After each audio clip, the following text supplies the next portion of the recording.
7 alasan kenapa kamu perlu berkeringat.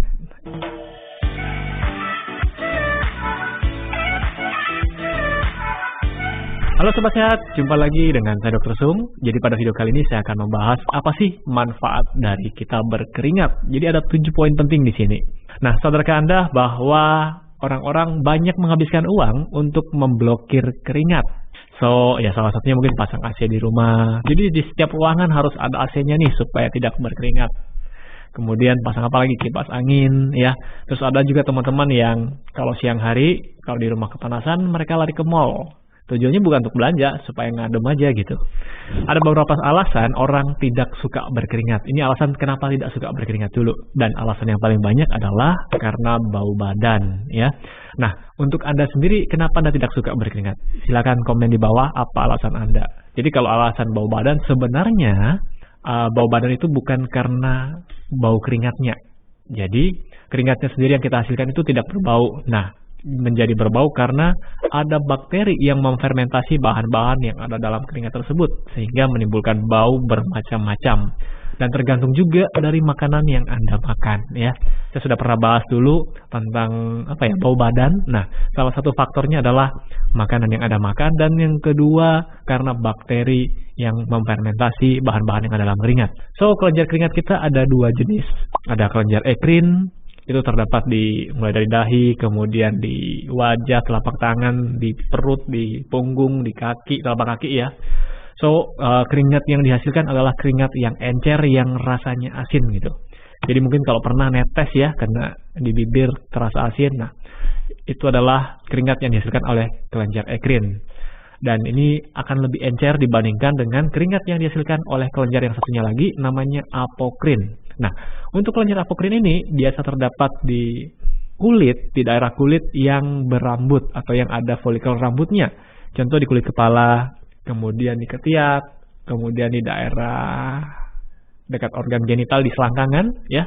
Dan ini biasanya keringat yang dihasilkan akan lebih kental, ya. Ada mengandung bahan-bahan tertentu dan kemudian juga ada kandungan lemak di dalam sana. Jadi akan lebih kental. Nah, inilah yang biasanya kalau difermentasi oleh bakteri akan menghasilkan bau bermacam-macam yang tidak sedap. Kemudian cara ngakalinya gimana? Oke, ada yang menggunakan deodoran, ya, ada antiperspiran. Nah, kalau Anda menggunakan deodoran yang salah, justru menghambat pori-pori atau menghambat keluarnya keringat, justru akan terjadi fermentasi lebih banyak atau lebih lama di sana, sehingga menghasilkan bau yang tambah aneh lagi baunya. Pernah nggak ngalami? Jadi kalau Anda pakai deodoran, kok baunya jadi lebih aneh, bau deodoran campur keringatnya jadi ya gitu deh. Sekarang yang saya mau bahas adalah apa sih yang terkandung dalam keringat kita sebelum kita bahas manfaatnya. So, yang terkandung dalam keringat kita ada 5 di sini yang saya catat, ya. Yang pertama ada natrium. Natrium kurang lebih sekitar 0,9 gram per liter, jadi hampir 1 gram per liternya. Nah, kita bisa berkeringat dalam waktu 1 jam, itu sekitar 2 liter, bisa sampai 2 liter ya. Apalagi kalau cuaca panas, badan kita tertutup semua, biasa di sepatu tuh banyak keringatnya. Kemudian yang kedua ada kalium. Kalium di sini hanya 0,2 gram per liter. Kalau tadi natriumnya banyak ya, 1 gram. Kemudian ada kalsium. Kalsiumnya di sini hanya 0,015 gram per liter. Kemudian ada magnesium 0,13 gram per liter. Kemudian ada juga kandungan lainnya seperti klorida, asam lemak. Ya, tadi sudah saya sebutkan ya, ada lemaknya, asam lemak. Kemudian ada bahan seperti glukosa dan protein yang keluar dari keringat kita. So, jadi saya bisa katakan keringat ini memiliki bahan-bahan atau unsur kimia kurang lebih sama seperti cairan yang berada dalam pembuluh darah kita atau dalam darah kita, yang dikurangi dengan sel darah tentunya, ya. Jadi kurang lebih mirip-mirip lah. Sekarang yang perlu Anda ketahui bahwa rata-rata, jadi apa hubungannya sih kenapa kita perlu berkeringat? Nah, di sini saya kaitkan dengan rata-rata orang mengkonsumsi garam setiap harinya itu sekitar 3.300 miligram natrium. Jadi itu kalau kita berkeringat, kita bisa mengeluarkan 1000 mg atau kurang lebih 1 gram per liter keringat. Nah, kebutuhan kita berapa sih dalam 1 hari untuk natrium? Kebutuhan kita kurang lebih sekitar 2.200 sampai 2.300 ya.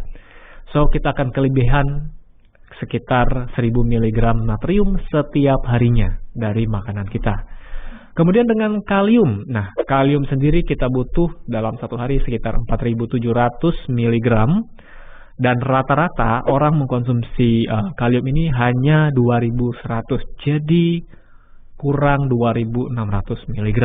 Nah, hanya 5% dari kita semua yang mengkonsumsi 4700 mg kalium setiap harinya. Jadi kurang lebih segitu. Dan rasio ini jauh lebih penting ketimbang jumlah dari masing-masing komponen tadi yang sudah saya sebutkan.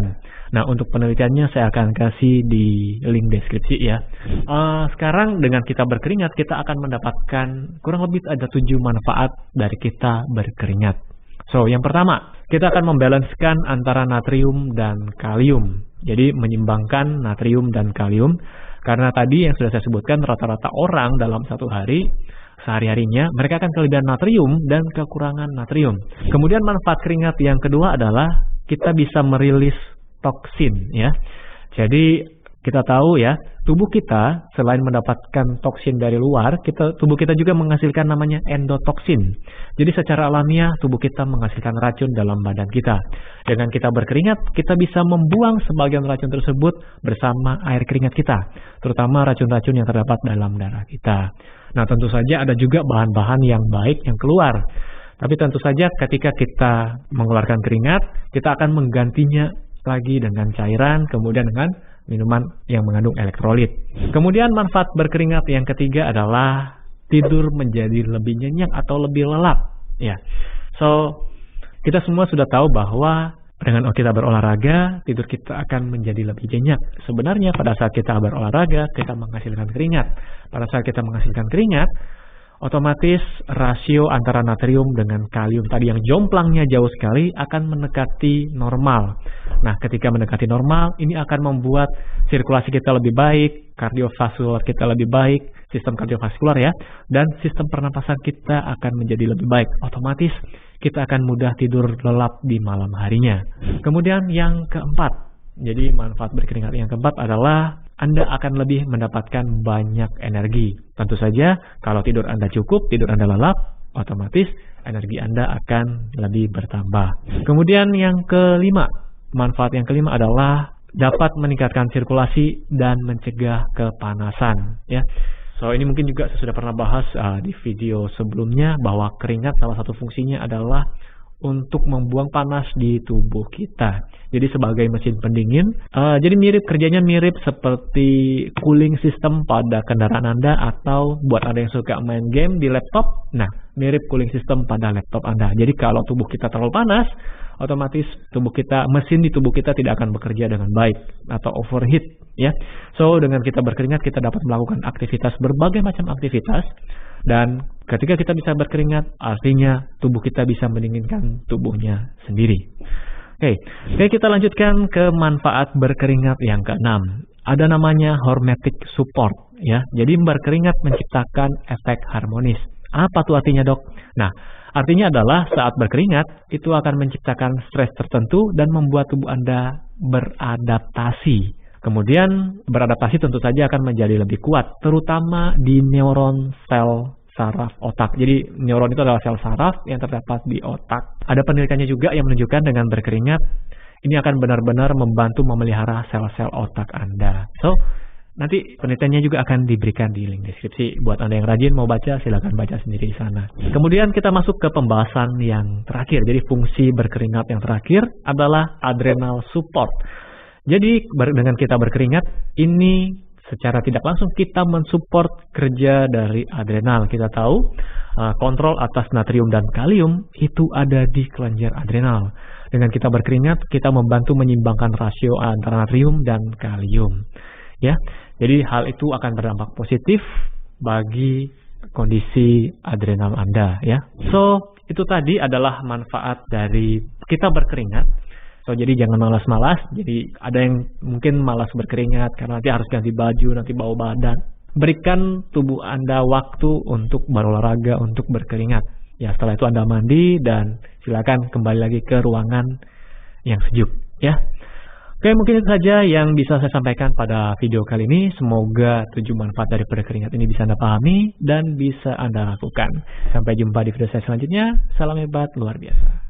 Jadi pada video kali ini saya akan membahas apa sih manfaat dari kita berkeringat. Jadi ada 7 poin penting di sini. Ada beberapa alasan orang tidak suka berkeringat. Ini alasan kenapa tidak suka berkeringat dulu. Dan alasan yang paling banyak adalah karena bau badan, ya. Nah, sekarang yang saya mau bahas adalah apa sih yang terkandung dalam keringat kita sebelum kita bahas manfaatnya. Saya bisa katakan keringat ini memiliki bahan-bahan atau unsur kimia kurang lebih sama seperti cairan yang berada dalam pembuluh darah kita atau dalam darah kita, yang dikurangi dengan sel darah tentunya, ya. Jadi kurang lebih mirip-mirip lah. Sekarang dengan kita berkeringat, kita akan mendapatkan kurang lebih ada 7 manfaat dari kita berkeringat. Jadi secara alamiah tubuh kita menghasilkan racun dalam badan kita. Dengan kita berkeringat, kita bisa membuang sebagian racun tersebut bersama air keringat kita, terutama racun-racun yang terdapat dalam darah kita.